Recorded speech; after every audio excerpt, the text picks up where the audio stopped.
Now, I want to introduce you to one of the most impressive people I know.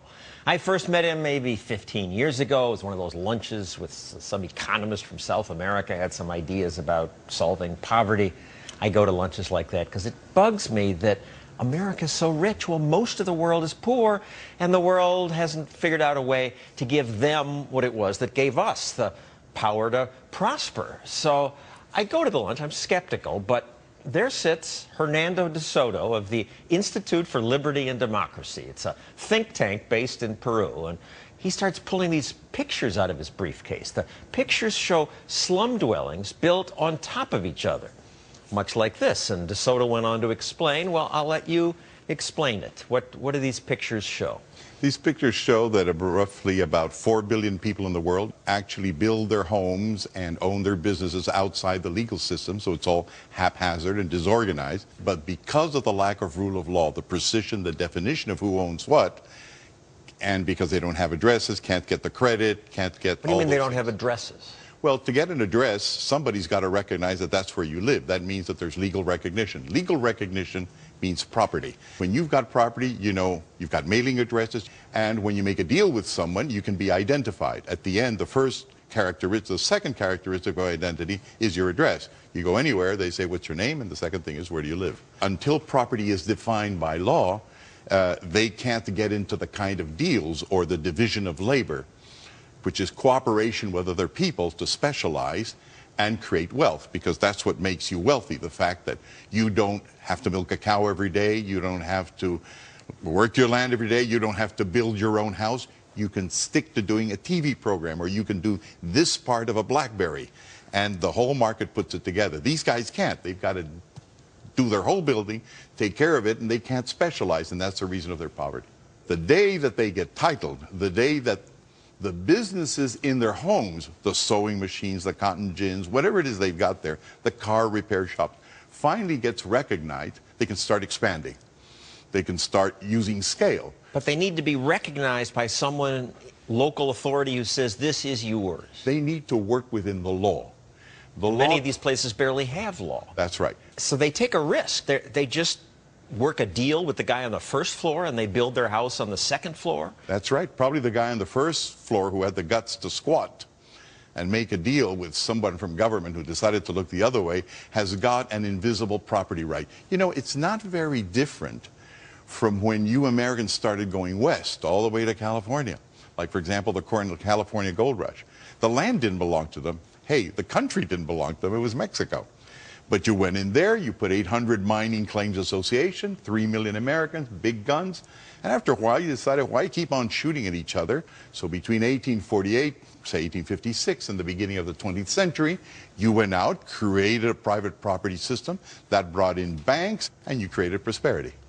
But California really got rich, and the rest of the world hasn't. What's the difference? Because you Americans at that time were absolutely conscious of what the rule of law was about, and as people kept on moving from the East Coast to the West Coast, Washington, George Washington, your first president, called them banditti.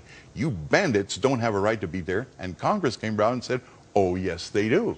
And you started awarding property on the basis of improvements.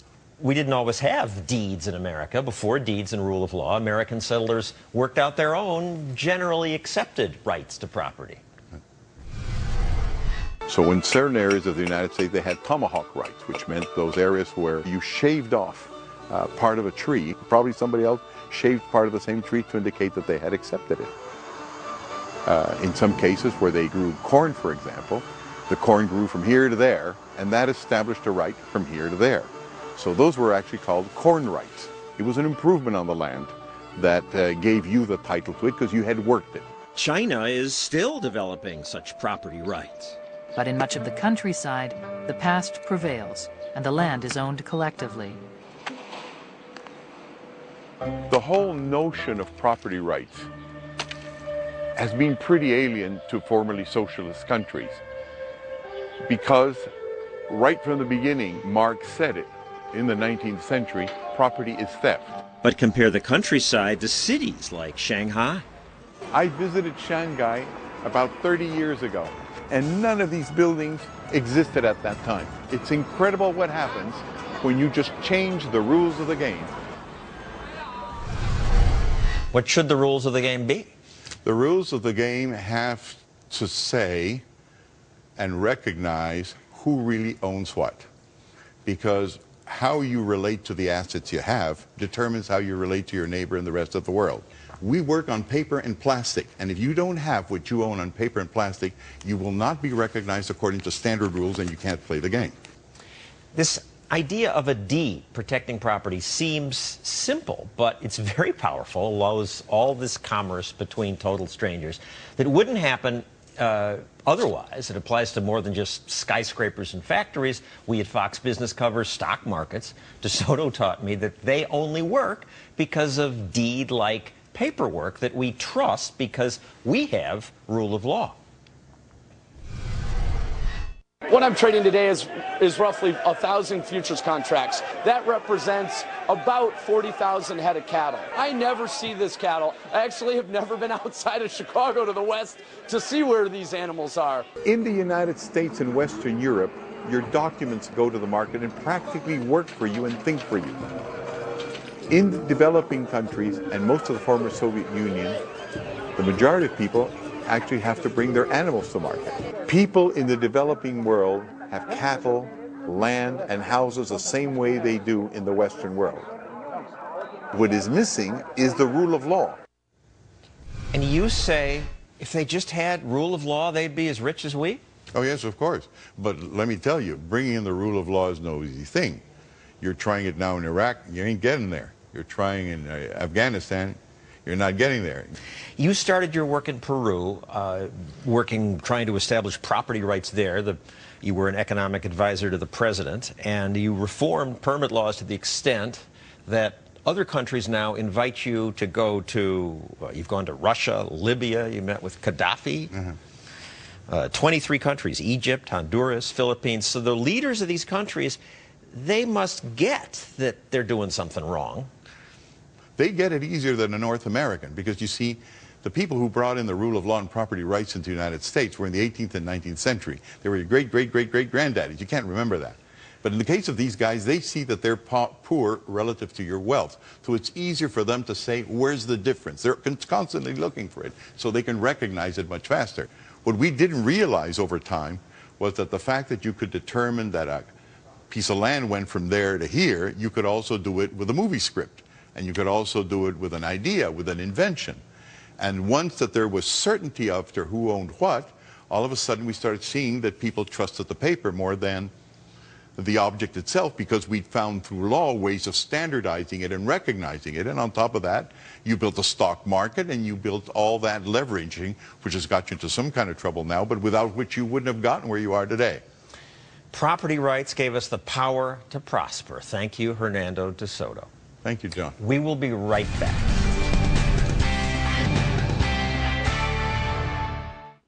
All over America, there are parks that are filthy, dangerous, badly maintained.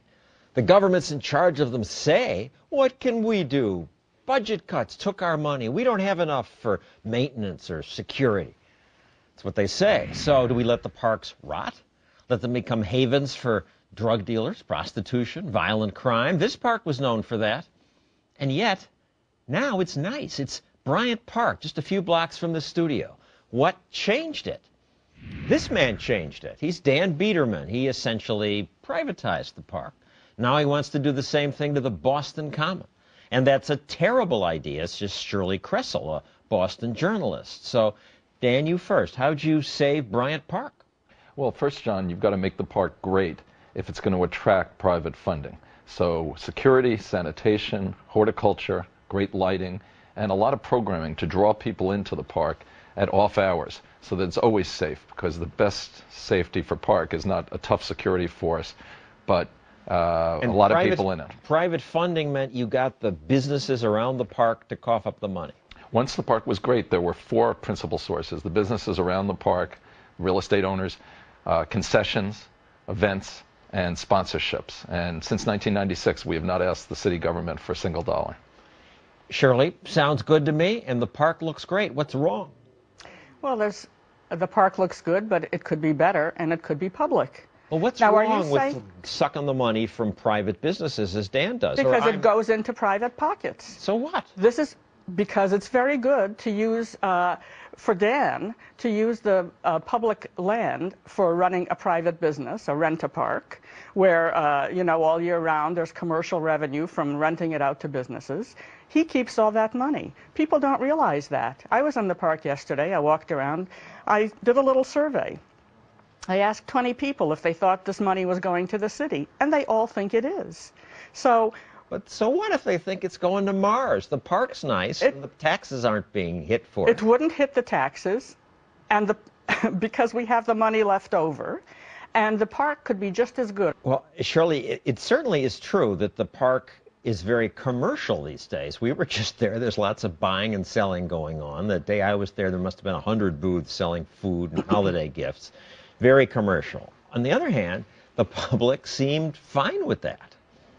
Well, They've done it up nicely. You know, if it was just ragtag stalls that didn't look very nice, it'd be a different story. They're doing a lot of the things that they should be doing to, you know, make the city some money. make the city some money. You should do a Making Dan some money. Yeah, that's right. You should do a little study. You feel and bad see about that? If everybody Well, would feel just as good about it as they knew where the money was going.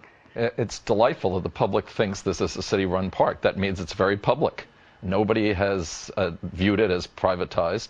And the final answer to these arguments is every dollar that's earned by concessions and sponsorships and events in Bryant Park goes right back into the park. All of that money is earned in these ways. And the way we can afford to provide private skating, public skating for free, which we do, is from those booths and from a sponsorship from Citi, which has been very generous. CITI. All right, well, let's talk about your next fight. Let's talk about Boston. The Boston Common was once a common grazing field, a common in the 1600s. It suffered the tragedy of the commons. It was overgrazed.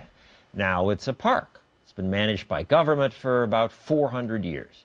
Badly managed, and this is the result. So, Dan, your plans? Well, the last thing we want to do is privatize Boston Common. Boston's not New York. There, it's not as commercial a district. There, John, we are in the position of coming up with ways to greatly augment the city's budget, which everyone involved feels is inadequate.